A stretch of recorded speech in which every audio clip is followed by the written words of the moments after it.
Hello, welcome back to Planet 40k. Today's video voted on by you guys actually, with a free poll that we did the other week, which is the Immortals versus the Warriors. So thanks to everyone that hopped over to our Patreon to have your say.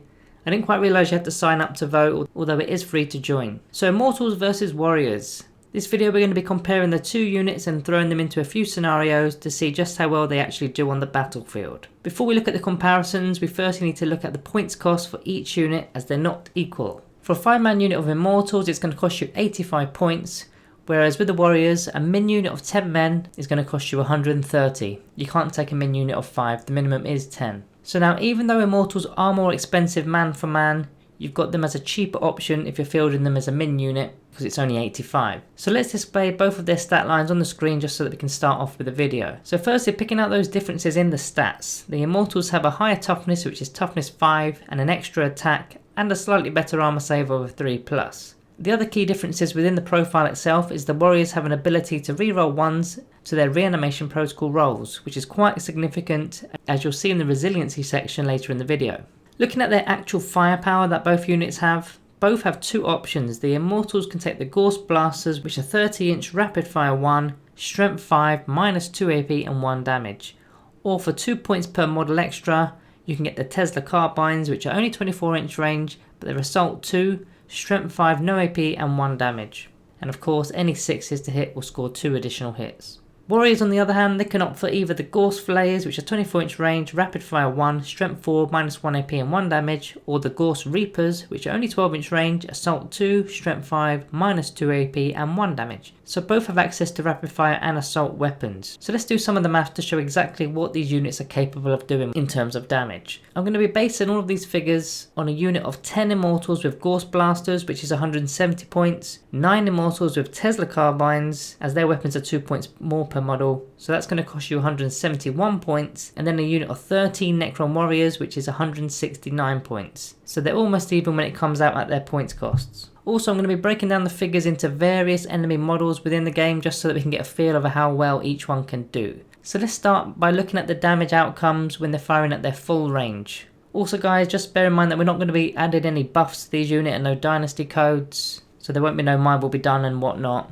So this table here is going to show you the dead model count when firing at 24 inches or more, which for most of these weapons is the max range. And as you can see down the left side, we've got the unit and what weapon selection they've got. So if you're firing at a toughness 3 Guardian, which has a 5+ armor save and only 1 wound. As you can see here, the 9 Immortals with the Tesla Carbines are doing much more damage than any of the others, killing 8 of those models. When you put this up to a toughness 4 model, such as an Orc Boy with a 6+ armor save, it's still those Tesla Carbines that are coming out on top. In fact, if you open the rest of the table here for the toughness 4 Intercessors that have got a 3+ save and a 2 wound model, and then the same again for a toughness 5 Plague Marine, you can see that the Tesla Carbines are always on top. It only slightly differs when you're talking about Terminators that have got 3 wounds and a 2+ save, but it's still the Immortals that are doing the damage regardless of which weapon they take, because you can expect 0.7 models to be dead when firing both units. So at full range, the Tesla Carbines are your best option on average points for points against virtually all types of infantry listed here. They particularly shine when you're up against models with a poor armor save. Now let's redo this, but we're going to change the range to 12-inch range and see how they all fare. So it's the exact same table again here. Going against toughness 3 Guardians, this time it's the 13 Warriors with the Gorse Reapers that are doing the most damage, followed up by the Gorse Flayers. Again, I'll open up the table for you. Toughness 4 Orc Boys, you're getting 11.6. Toughness 4 Intercessors, it's a 3.9, that one leads again.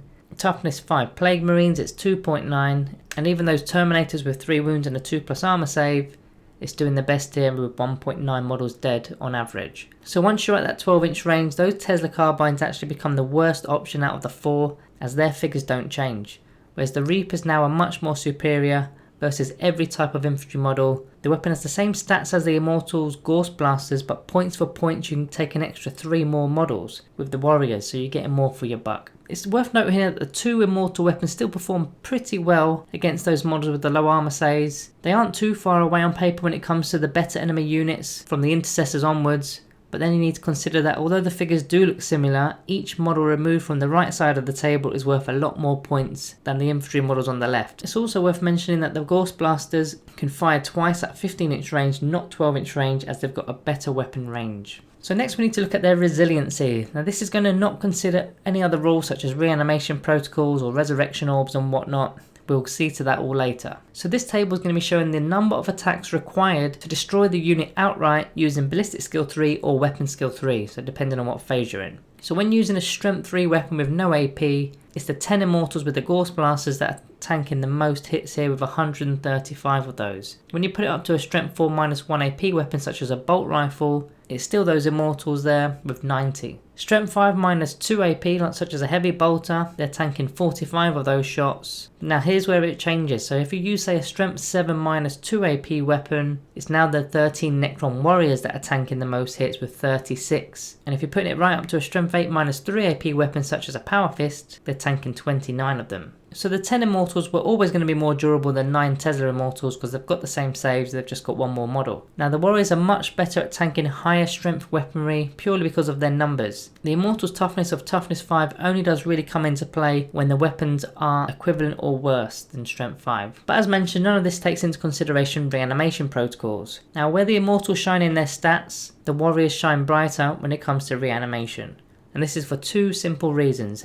Number 1, the warrior's ability, which is numbers is legion, which allows them to reroll ones when reanimating, which really pushes up their numbers. And the second reason is warriors have access to a larger unit size. They can take units up to 20 models, whereas the Immortals can only go up to 10. So this is really the question, what's in the thumbnail? Does size matter? To answer that, firstly we need to check out how reanimation protocols work. So after an enemy unit has finished all of their attacks on your unit, you collect all the dead models, add up their combined wounds total to make a pool of dice.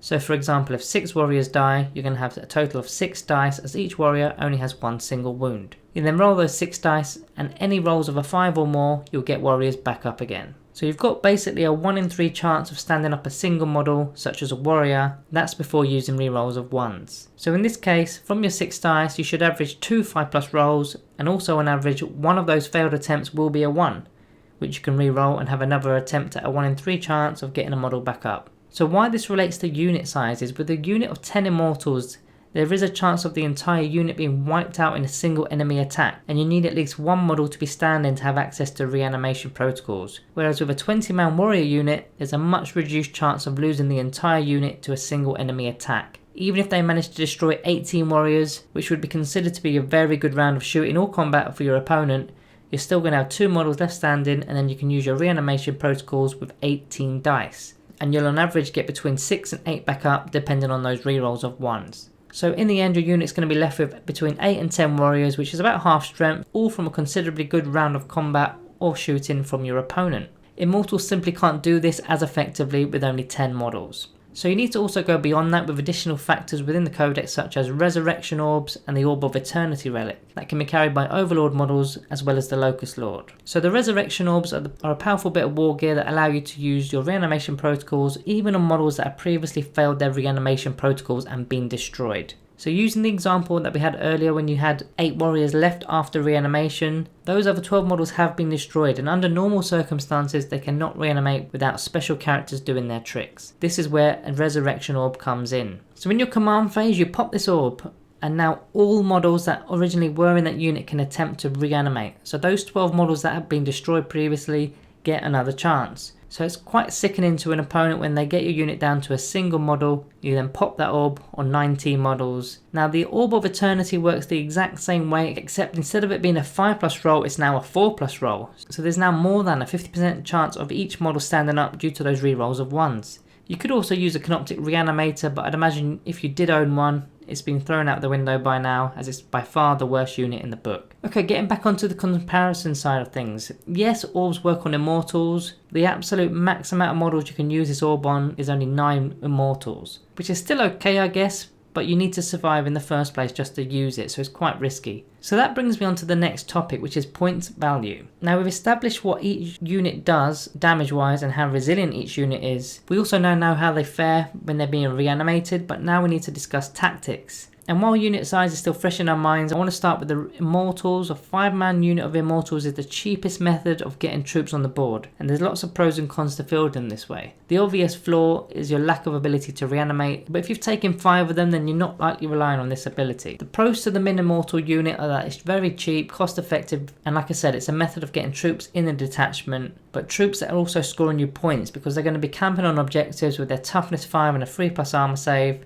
Maybe if it's within 3 inches of a terrain feature, it will be bringing that save to a 2+ save due to light cover. And the damage output is also pretty good, especially with their range. They can also do a bit in combat too, because they've got 2 attacks each. Now there's no combat weapons here of course, but 10 attacks for the unit isn't bad, especially as they're a shooter unit anyway. And toughness 5 is going to really help them. You can also try fielding a 10-man warrior unit. Now I've displayed the durability table again on both min units. Even though the warriors outshine them in this table, it is 45 points more to do that. Whereas if you look at it points for points as we've previously did in the video, the Immortals will edge it. So it kind of depends on what you want to do with your units. Now warriors are the more advanced troop choice to either slow march towards central objectives or even advance deeper into enemy lines with their Reapers, because they're more effective that way. Now using say a Veil of Darkness relic or a Night Scythe is a couple of methods of getting them in fast. The Immortals are more of a ranged stay back unit, so camp them on home objectives or at a push mid objectives. It slightly depends on what else is in your list to which units you actually need. For example, maybe you've got a lot of fast moving melee based options, which means maybe warriors with Reapers aren't really that required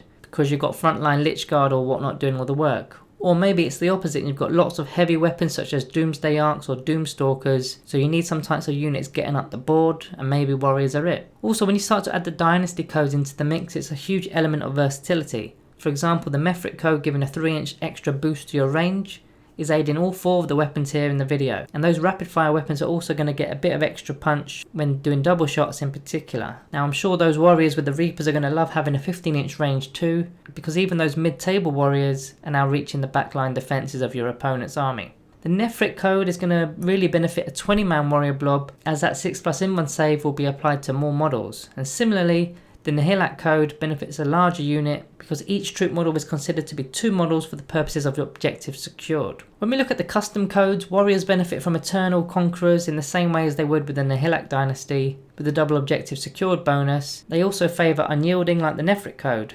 Relentlessly Expansionist to get them moving up the board is also nice, but your Immortals won't mind using that too. Immortals in particular will probably like Pitiless Hunters, getting double shots while remaining stationary. With that 30-inch weapon, that's pretty powerful. Before capping the video off, there's a few noteworthy unit mentions here, the Technomancer being one of them that interacts well with the warriors in particular with the rights of reanimation ability, usually bringing 1 model back, but if it's a warrior unit it's going to be D3. Ghost Arcs effectively do the same thing with their repair barge, but they can actually go up to D6 if they use the Reconstitution Protocols for 1 CP, which you'll find in the stratagems page. And speaking of Ghost Arcs, it's a warrior only transport, but apart from the dynasty characters too, but your capacity of the transport is only 10. And the min unit of warriors is 10, so it's rare you're going to get that unit in as well as the character. Now I'm not a fan of a 10-man warrior unit in a Ghost Arc, but it is a method of getting your 10-man warrior squad up the board and in range with their strength 5 Gorse Reapers. The arc itself is pretty tanky with 14 wounds and has quantum shielding too, so it can be useful for when the warriors have actually shot away an enemy unit on an objective, and then they can move on to a new one while your arc stays on that one scoring your points. Night Scythes are the other option, which do allow for Immortals to enter, but as flyers cannot score points, it becomes a bit of a redundant unit once it's dropped the troops off. It's just sort of flying around the board doing nothing at that stage. So to summarise both the units for today's video, for me they're not really a direct competition to each other, as I do feel that both have different battlefield roles. Warriors do interact a bit more with the Codex as a whole, but a min unit of 5 Immortals doesn't really require that interaction with the Codex. They're simply camping on objectives, they are still core, and you can still put My Will Be Done on them, so they're just as good as a warrior unit in that respect. So for me, like I said, it just depends on what else is in your list. Guys, hit that thumbs up below if you've enjoyed this type of content here on the channel, and a special thank you to all the people that went over to our Patreon and voted on the poll. We usually do 3 polls per week every Wednesday, along with an early release video on our Patreon. So if you do want to continue voting on these videos, and that's what you need to do, just head on over to there, sign up and get voting. Thank you all for watching, and I'll see you in the next one.